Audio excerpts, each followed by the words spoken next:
The story begins with a massive meteor shower lighting up the night sky. Mitsuha and Taki, our main characters, both feel like they're searching for something. Or someone. Mitsuha, a high school girl living in the small mountain town of Itomori, is super bored with her life.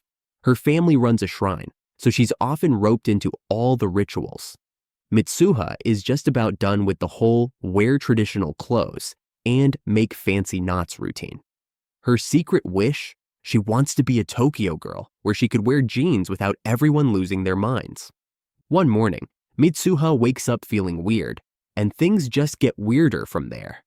Her classmates give her confused looks, and her friends, Sayaka and Katsuhiko, keep asking why she was acting like a total weirdo yesterday.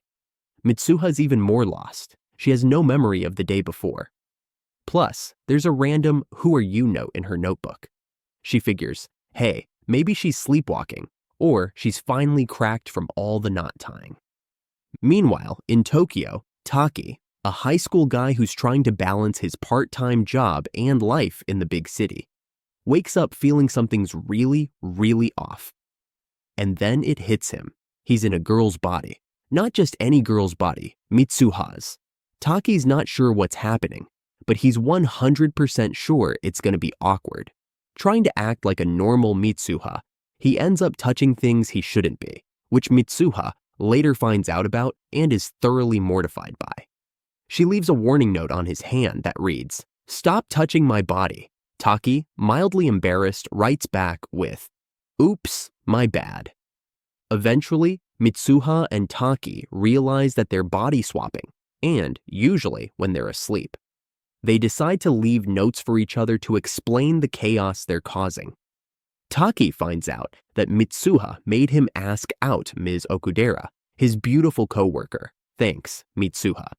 And Mitsuha discovers that Taki, in her body, spent half a day learning how to braid hair, even though her friends were suspicious of her sudden glow-up. The two keep swapping and gradually get to know each other's lives better. Taki, stuck with Mitsuha's small-town life, thinks Itomori is adorable but is shocked by her dad's strict rules. Mitsuha, now living Taki's Tokyo dream, keeps getting lost in the subway and marvels at vending machines on every corner. She helps Taki land a date with Ms. Okudera by coaching him through flirting tips, but this mostly involves yelling at him through notes.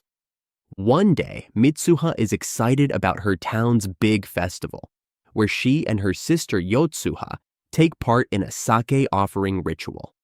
It's a family tradition that Mitsuha half understands, but goes along with anyway because it's part of who she is. After the ritual, the body swapping stops suddenly, and Taki starts to worry. He tries calling Mitsuha, but gets no response. Frustrated, Taki decides to find her himself. Armed with some slightly creepy sketches of Mitsuha's town, he starts searching. When he finally finds Itomori, he gets the shock of his life. 3 years ago, a comet struck Itomori, wiping it out, along with everyone in it, including Mitsuha. Taki is heartbroken, realizing he's been talking to Mitsuha from the past this whole time. But Taki refuses to give up and hopes he can change what happened. Taki hikes up to the hidden shrine where Mitsuha left a sake offering, hoping he can connect with her spirit.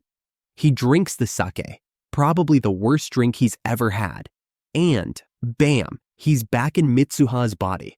On the morning of the comet strike, Taki, in Mitsuha's body, scrambles to warn everyone, and after some convincing and minor yelling, Mitsuha's friends agree to help him evacuate the town. Finally, Mitsuha and Taki find a way to meet face-to-face on the town's mountain at twilight. They switch back to their own bodies just in time to look into each other's eyes and realize how much they care about each other. They attempt to write each other's names on their hands to remember, but Taki forgets her name mid-writing. So close, Taki. The magic ends, and they're sent back to their own timelines. Back in her own time, Mitsuha does everything she can to get people out of town before the comet hits, showing her bravery despite everyone's doubts. Thanks to her efforts, and a little shouting, she saves the town. Years later, Taki is an adult who still feels like something's missing in his life. He's forgotten Mitsuha's name, but he's constantly haunted by memories of someone he can't place. One day, he spots Mitsuha on a train.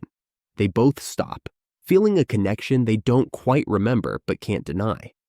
They run to meet each other, and in a moment that's taken way too long to happen, they ask, "What's your name?" We are left to hope they will recover their memories and finally be together in love.